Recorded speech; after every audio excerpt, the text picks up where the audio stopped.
గత 16 రోజులుగా జైలు జీవితం గడిపి బయటికొచ్చినటువంటి బీఆర్ఎస్ అధికార ప్రతినిధి మన్నె క్రిషాంక్ ప్రస్తుతం మనతో ఉన్నారు. సార్ చెప్పండి, ఈ అరెస్ట్‌ను ఎలా చూస్తారు? బయటకొచ్చినాక తెలంగాణ ప్రజలకు ఏం చెప్తారు సార్?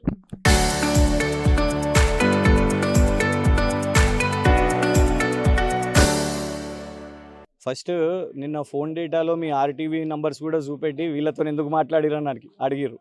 అడిగితే చెప్పిన ఆర్టీవీ అని. అంటే వాళ్ళు చూడండి పాలనలో ఇవాళ ఫోన్ ట్యాపింగ్‌లు, హ్యాకింగ్‌లు ఇవన్నీ ఎట్లా చేస్తున్నారు అంటే చాలా విచిత్రంగా ఉన్నది.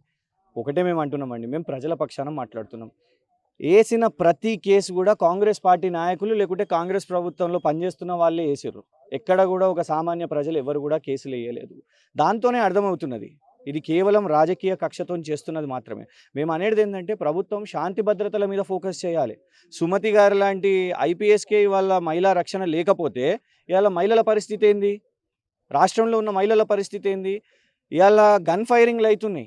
మొత్తం మిట్ట మధ్యాహ్నం 11 గంటలకే ఇవాళ కరీంనగర్‌లో ఎళ్లి తుపాకులు చూపెట్టిర్రంటే అఫ్జల్‌గంజ్‌లో అయింది. ఒకటే సంవత్సరంలో అఫ్జల్‌గంజ్, చందానగర్, ఒక ఏటీఎం దగ్గర. ఎందుకు? హోంమంత్రి గారి ఫోకస్ మొత్తం కూడా పోలీసులను ఎట్లా ఉపయోగించుకోవాలి, బీఆర్ఎస్ సోషల్ మీడియా మీద, బీఆర్ఎస్ నాయకుల మీద, కేసీఆర్ గారి మీద, కేటీఆర్ గారి మీద ఇట్లా ఫోకస్ చేస్తున్నారు. కానీ ఇవాళ రాష్ట్రంలో ఉన్న శాంతి భద్రతల మీద, అడ్మినిస్ట్రేషన్ మీద లేదు. ఇలా మాకు కూడా జాలేస్తున్నది పాపం పోలీస్ని ఇంత మిస్యూజ్ చేస్తున్నారు ఎందుకని. సరే జైలు వేసిర్రు, కస్టడీలు అన్నారు, రకరకాలు. కానీ ఎక్కడికక్కడ మా బీఆర్ఎస్ లీగల్ సెల్, మా న్యాయవాదులు అన్ని కోర్టులలో కూడా పోరాటం చేసిర్రు. ఇవాళ 16 రోజుల తర్వాత వాళ్ళు ఎన్ని అడ్డంకులు పెట్టినా, ఎన్ని పీటీ వారెంట్లు వేసినా కూడా ఇవాళ మాకు బెయిల్ రావడం జరిగింది. అంటే ప్రస్తుతం చూసుకోవచ్చు, రాష్ట్రంలో ఐకేపీ సెంటర్‌లో రైతులకు చాలా ఇబ్బందులకు గురి చేస్తుర్రు. వాటిపై ఫోకస్ పెట్టకుండా ఇటువంటి మీపై ఒక ఫోకస్ పెడుతున్న పరిస్థితి. అంటే రాష్ట్ర ప్రజలకు ఏం చెప్తారు సార్ ఆ విషయంలో? ఇప్పుడు రాష్ట్ర రైతులకే తెలుసు. నన్ను ఈ కస్టడీలు ఇవన్నీ తిప్పుతూ ఉంటే నిర్మలు, పాపం మా ధాన్యం కుప్పలన్నీ రోడ్ల మీద చూస్తున్నాం.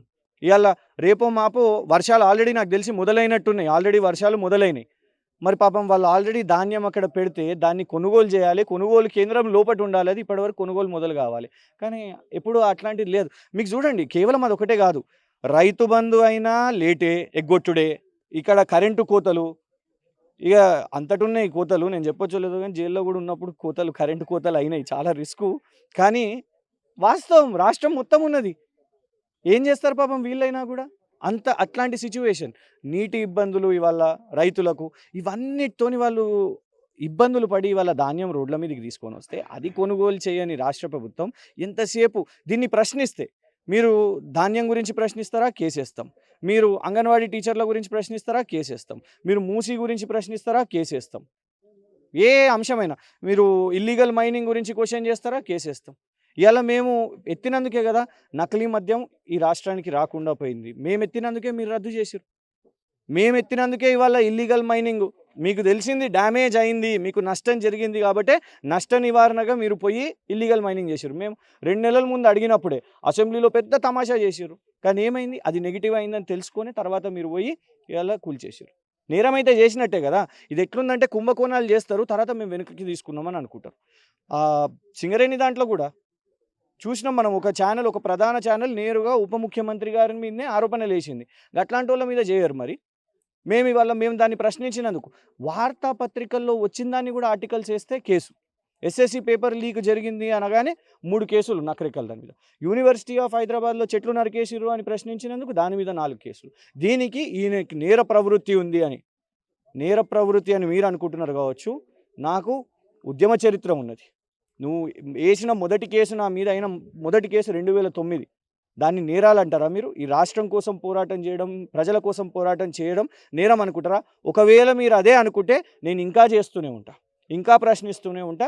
ఈ ప్రభుత్వానికి, కాంగ్రెస్ ప్రభుత్వానికి ఇంకా 2 సంవత్సరాలే ఉన్నాయి. ఈ 2 సంవత్సరాల్లో రేవంత్ రెడ్డి గారు మీరు ఎన్ని కేసులు వేసుకుంటారో వేసుకోండి, కానీ ప్రశ్నించడం మాత్రం ఆగదు. అంటే మన్నె క్రిషాంక్ గారిని ఇటు కేటీఆర్ కావచ్చు, హరీష్ రావు కావచ్చు, జైలుకి వచ్చి పరామర్శించిన సందర్భాలు చూస్తాం.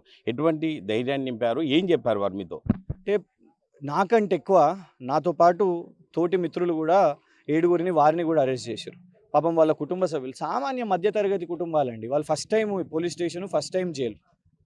వాళ్ళ ఇప్పుడు వాళ్ళకు నేను చెప్పడమే కాదు భరోసా కేటీఆర్ గారు, హరీష్ గారు వచ్చినప్పుడు యువత కోసము ఎవరు మీరు ఒకవేళ జైలుకి వచ్చినా కూడా మేమున్నాం, పార్టీ మీతో పాటు ఉన్నది, న్యాయవాదులు ఉన్నారు, మేమున్నారు అని వాళ్ళందరూ కూడా వాళ్ళ బిజీ షెడ్యూల్స్ నుంచి ఇక్కడ ఇంత దూరం, ఎందుకంటే సంగారెడ్డి కాబట్టి సిటీ కూడా కాదు, ఇటు తీసుకొని వచ్చేసారు కాబట్టి వాళ్ళందరూ వచ్చినప్పుడు వీళ్ళందరికీ మనోధైర్యం. ఎందుకంటే పాపం వాళ్ళు ఒక రోజు ముందు రిలీజ్ అయిన కానీ వాళ్ళందరూ కూడా ఈ 14 రోజుల మనోవేదన, ఎందుకంటే నన్ను కస్టడీకి తీసుకుపోగానే ఏమవుతుందో అని వీళ్ళు ఇక్కడ టెన్షన్, వీళ్ళని ఏం చేస్తారో, రిలీజ్ ఉంటుందా లేదా ఇదంతా అని కూడా.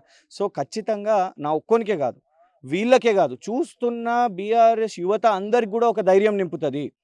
మాకేమన్నా ఇబ్బంది కాంగ్రెస్ ప్రభుత్వం నుంచి అయినప్పుడు మా రామన్న, హరీష్ అన్న, బీఆర్ఎస్ లీగల్ సెల్, మా బీఆర్ఎస్ సోషల్ మీడియా, మా బీఆర్ఎస్ పార్టీ మొత్తం మాతో పాటు ఉంటుందనే ఒక ధైర్యం ఉంటుంది. అది నింపింది కాబట్టి ఇవాళ మేము ఇంకా పోరాటం చేస్తున్నాం. ఆయన అనుకున్నాడు కావచ్చు రేవంత్ రెడ్డి, ఓ వీడు వీక్ అయిపోయింది కావచ్చు, భయపడిపోయింది కావచ్చు, మేము ఇంత వేధించినాం, ఇన్ని క్వశ్చన్స్ అడిగినాం, ఇన్ని డేటా అడిగినాం అని అనుకున్నారు కావచ్చు, కానీ ఏ ఒక్క % కూడా తగ్గలేదు. నేను వెయిట్ చేస్తున్నా. త్వరలో ఇంకో స్కామ్ కూడా కాంగ్రెస్ ముఖ్యమంత్రి గారిది రేపో మాపో బయట పెడుతున్నా, చూడండి. భవిష్యత్ ప్రణాళికకు సంబంధించి మన్నే క్రిషాంక్ సంబంధించి ఎటువంటి కార్యాచరణ ఉండబోతుంది? ఎందుకంటే మీరు బయటికి వెళ్ళిన తర్వాత ఖచ్చితంగా అనుమాను మిమ్మల్ని చెక్ చేసే పరిస్థితి ఉంటుంది, పోలీసులు మీ వెంట ఉండే పరిస్థితి ఉంటుంది, కాబట్టి ఏం చెప్తారు సార్ ఆ విషయంలో? చెప్పినా కదా, మా వైఫై, మా సీసీటీవీనే హ్యాక్ చేసేసిర్రు. అడిగినరు నన్ను, మీ వైఫై పాస్వర్డ్ చెప్పండి, మీరు ఏ వైఫై వాడుతున్నారో చెప్పండి అని. అంటే ఇంట్లో కూర్చొని టీవీ చూసే స్వేచ్ఛ కూడా లేదు. నాకు కాదు, మా కుటుంబ సభ్యులు కూడా, ఇవాళ నేను కాదు, మా యొక్క బీఆర్ఎస్ కుటుంబాలందరూ కూడా రేవంత్ రెడ్డి గారి నిర్బంధంలో ఉన్నది. మేము ఇంట్లో టీవీ ఏం చేస్తున్నాము, ఏం చూస్తున్నాము, ఏంది మా ఫోన్లు ఏం వాడుతున్నాం అనేది వాళ్ళకి కావాలి అనే నిఘా వాళ్ళు పెట్టుకున్నారు.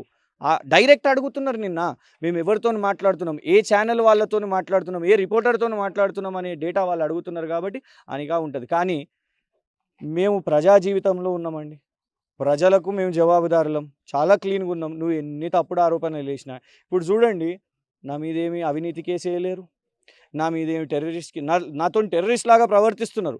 కనీసము నిర్మల్ కోర్ట్ దగ్గర మీడియా వాళ్ళు వస్తే మీడియా వాళ్ళని కూడా అందరినీ నూకేసి నన్ను మీడియాతో మాట్లాడనీయకుండా చేశారు. అట్లాంటి ప్రవర్తన చేస్తున్నారు. సో వాళ్ళ చిత్రీకరణ ఏది చేసినా కూడా, మీరు ఎన్ని చేసినా కూడా అల్టిమేట్గా నేను జైల్లో పెట్టింది ఏంది, మా కేటీఆర్ గారి భాషలో చెప్పాలంటే లొట్టపీసు సోషల్ మీడియా కేసులలో పెట్టినావు. నువ్వు గంతే, ఏం చేయగలిగినావు, ఏం సాధించగలిగినావు? ఇక టాడాలు, యూఏపీఏలు, అదే కొన్ని సోషల్ మీడియా హ్యాండిల్స్ మీద యూఏపీఏ కూడా పెట్టాలనే ప్రయత్నం చేస్తున్నారు అనే కుట్ర. He's just wasting his time. ఇంకా 2 years మాత్రమే ఉన్నది, ఇదే చేస్తే ప్రజలు దింపేస్తారు. Thank you. ఇది పరిస్థితి. అంటే తెలంగాణ ప్రజలకు ఎక్కడైతే అన్యాయం జరిగితే ఖచ్చితంగా మన్నే క్రిషాంక్ ముందుంటాడని చెప్పి ప్రధానంగా తెలంగాణ ప్రజల ముందు ఒక జైలు నుంచి వచ్చిన తర్వాత కూడా చెప్తున్న పరిస్థితి. ఏది ఏమంటే రాబోయే రోజుల్లో ఒక ప్రజల పక్షాన ఉంటూ ముందుకెళ్తాం ఖచ్చితంగా అని చెప్పి మన్నే క్రిషాంక్ చెప్తున్న పరిస్థితి ఉంది.